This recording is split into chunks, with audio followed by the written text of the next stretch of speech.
Alors, nous voulons calculer la transformée de Laplace de la fonction t à la a pour des nombres réels a strictement supérieurs à moins 1.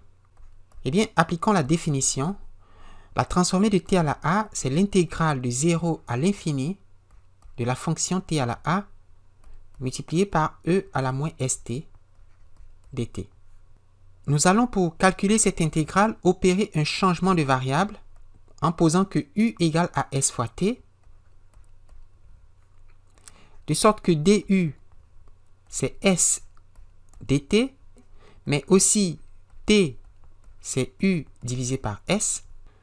Et donc, cette transformée s'écrit t, c'est u sur s, donc u sur s exposant a, fois e à la moins st, st c'est u, dt c'est du sur s, et pour les bornes d'intégration, quand t vaut 0, u vaut 0,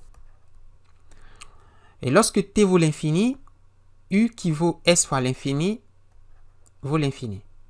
Intégrale de 0 à l'infini de u à la a sur s à la a fois e à la moins u fois 1 sur s du. Tous les termes en s ne dépendent pas de u, nous pouvons donc les faire sortir. On aura donc 1 sur s à la a plus 1 fois l'intégrale de 0 à l'infini de u à la a fois e à la moins u. Alors, cette intégrale, mes amis, si vous vous souvenez bien, c'est gamma de a plus 1. C'est la fonction gamma de x évaluée en a plus 1 qu'on va multiplier par 1 sur s à la a plus 1. Et je rappelle pour ceux qui ont oublié que gamma de x a été défini comme l'intégrale de 0 à l'infini de u à la x moins 1, e à la moins u, du. Si vous remplacez x moins 1 par a, vous voyez que x égale à a plus 1, et donc l'intégrale vaut gamma de a plus 1. Et vous voyez que la restriction que nous avons imposée au paramètre a, qu'il soit strictement supérieur à moins 1, vient du fait que nous voulons que l'argument de la fonction gamma soit strictement supérieur à 0. Nous voulons calculer la fonction gamma pour les nombres strictement positifs. Et pour que a plus 1 soit strictement positif, il faut que a soit strictement supérieur à moins 1. La transformée de Laplace de t à la a, c'est donc gamma de a plus 1 divisé par s à la a plus 1. Alors, en particulier, la transformée de Laplace de la racine carrée de t, c'est la transformée de Laplace de t à la 1/2. Et puisque 1/2 est supérieur à moins 1, donc on peut appliquer le résultat obtenu, c'est gamma de 1/2 plus 1 sur s à la 1/2 plus 1. Donc la transformée de la racine carrée de t, c'est gamma de 3/2 divisé par s à la 3/2. Et vous vous souvenez peut-être que gamma de 1, c'est 1. Gamma de 1/2, on l'a vu, on l'a montré, c'est racine carrée de pi. Et on sait que gamma de x plus 1, c'est x fois gamma de x. En remplaçant x par 1/2, on a gamma de 1/2 plus 1, c'est 1/2 fois gamma de 1/2. Or, gamma de 1/2, c'est racine carrée de pi. Et 1/2 plus 1, ça fait 3/2. Donc, gamma de 3/2, c'est 1/2 fois racine carrée de pi. C'est donc racine carrée de pi divisé par 2. Racine de pi sur 2 sur s à la 3/2. Ou encore racine carrée de pi sur 2 fois s à la 3/2. Et voilà, c'est la transformée de Laplace de la fonction racine carrée de t. Alors, le cas particulier où a est un entier positif, on a dit que a doit être strictement supérieur à moins 1. Et cette relation est donc vraie pour tous les entiers positifs, puisqu'ils sont plus grands que moins 1. Et comme nous savons que pour les entiers, gamma de a plus 1, c'est a factoriel, pour les entiers, la transformée de t à la a, c'est la factorielle de a divisé par s à la a plus 1. D'accord? Mais c'est vrai pour les fonctions t à la a, lorsque a est un entier supérieur ou égal à 0. Donc, par exemple, la transformée de la place de, disons, t exposant 3, c'est 3 factoriel sur s exposant 3 plus 1. Donc, 3 factoriel sur s exposant 4, ce qui fait 3 fois 2 fois 1 sur s exposant 4, et donc 6 sur s à la 4. La transformée de la place de t, c'est la transformée de la place de t exposant 1, c'est donc 1 factoriel sur s exposant 1 plus 1, c'est-à-dire 1 sur s carré. La transformée de la place de t, c'est 1 sur s carré. Alors, que vaut la transformée de la place de 1? On rappelle que la transformée de la place de t à la a, c'est gamma de a plus 1 sur s à la a plus 1 équivaut a factoriel sur s à la a plus 1 dans le cas où a est un entier. Alors que cette relation vaut pour a supérieur à moins 1.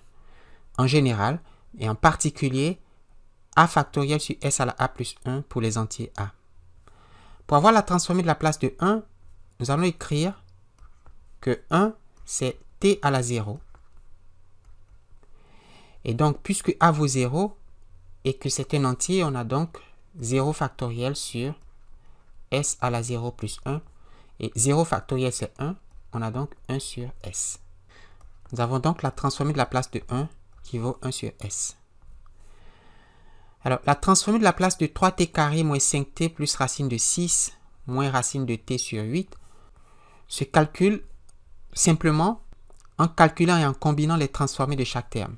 On aura donc la transformée de 3t carré qui fait 3 fois la transformée de t carré moins la transformée de 5t qui fait 5 fois la transformée de t plus la transformée de la racine de 6 qui fait racine de 6 fois la transformée de 1. Et c'est vrai, car racine carrée de 6, c'est racine de 6 fois 1. Et nous connaissons la transformée de la place de 1, c'est 1 sur s. Donc nous allons en tirer profit, moins 1 huitième fois la transformée de la place de la racine carrée de t.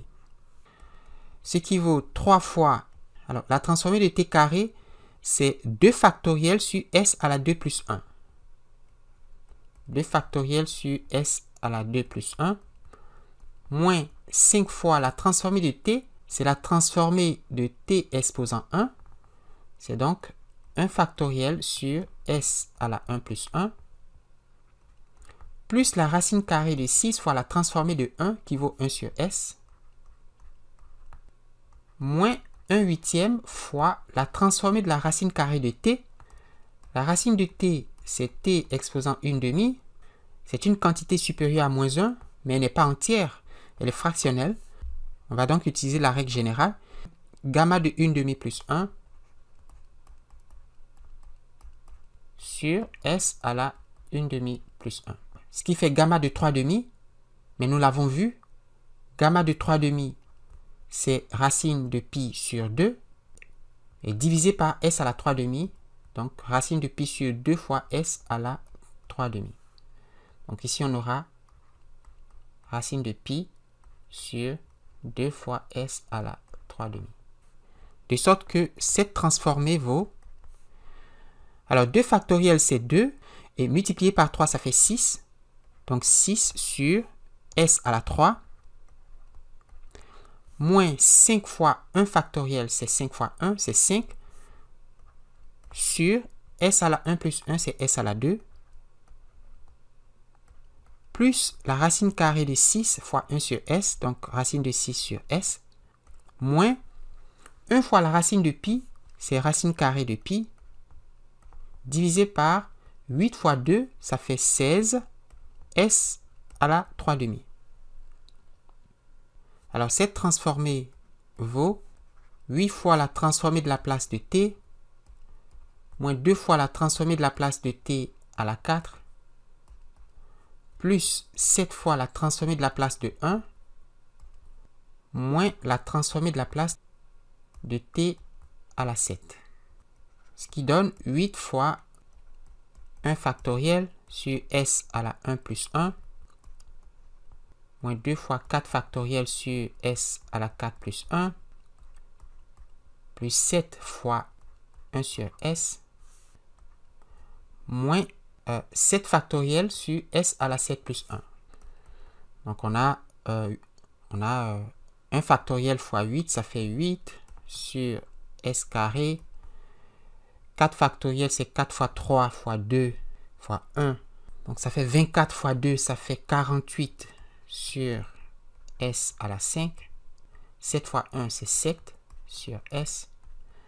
Et 7 factoriel, je ne sais pas. Okay. Voilà la transformée de la place de cette fonction.